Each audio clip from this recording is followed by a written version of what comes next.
tentang orang yang meninggal dunia. Apakah sedekah buat orang yang meninggal dunia itu sampai atau tidak?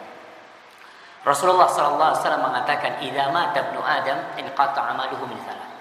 Apabila anak Adam mati, maka putus amalnya dia. Ingat nih, amaluhu supaya digaris bawahi. Amalan dia itu putus. Kenapa? Karena dia sudah mati. Dia bisa beramal, nggak bisa kan? Udah mati dia. Tapi ada amalan yang masih bisa menghasilkan. Itu amalan dia yang terdahulu. Amalan dia kita bicara. Apa umpamanya? Sedekah jariyah, ilmu yang bermanfaat, dan anak soleh yang mendoakan. Ini yang tidak terputus. Mereka masih ada dalam kehidupannya. Bagaimana kalau kita bersedekah buat orang yang mati? Ingat, kita yang bersedekah buat orang yang mati. Kalau orang mati udah nggak bisa. Kita bicara, kita beramal buat orang yang mati, bisa nggak? Itu kan? Iya, maksudnya anak punya duit 1 juta, ya Allah ini sedekah buat kakek anak yang udah meninggal. Bisa nyampe. Kenapa? Karena ya kita bicara agama. Rasul sallallahu alaihi wasallam pernah ditanya oleh Sa'ad bin Ubadah, iya kalau nggak Sa'ad bin Ubadah, atau Sa'ad bin Abi Waqqas, antara dua itu. Dia mengatakan, "Inna ummi, ibuku mati." Dan dia belum sempat bernazar untuk sedekah, berwasiat, nggak sempat, mati dia sudah. Afayanfa'uha idza tasaddaqtu anha?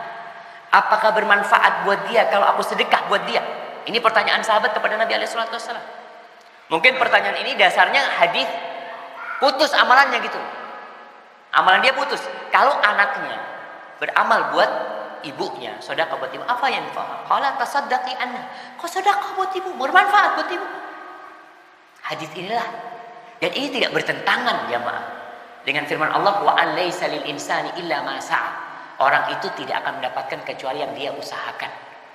Kan ada ayat mengatakan orang tidak akan mendapatkan kecuali hasil usaha dia. Nah, tapi ternyata Nabi SAW menjelaskan ada hal-hal yang bisa, seperti menghajikan orang yang meninggal dunia. Bisa nggak? Badal haji. Jumhur ulama mengatakan bisa. Tapi Zahiriyah mengatakan tidak bisa. Mungkin kalau di negeri kita Persis umpamanya, mereka mengatakan punya fatwa nggak bisa berhaji buat orang yang meninggal, nggak bisa. Tapi jumhur mengatakan bisa karena sudah terjadi di masa Rasul SAW. Mereka menolak hadis itu karena hadis bertentangan dengan Al-Quran seakan-akan. Sebenarnya enggak, kalau hadisnya sahih berarti bisa disinkronkan hadis ini. Jadi bersedekah anak sebenarnya, kalau anak itu sedekah tanpa dinamakan orang tua, tetap orang tuanya dapat. Karena anak itu hasil karya orang tua, hasil kerjanya orang tua. Baik, barakallahu fikum.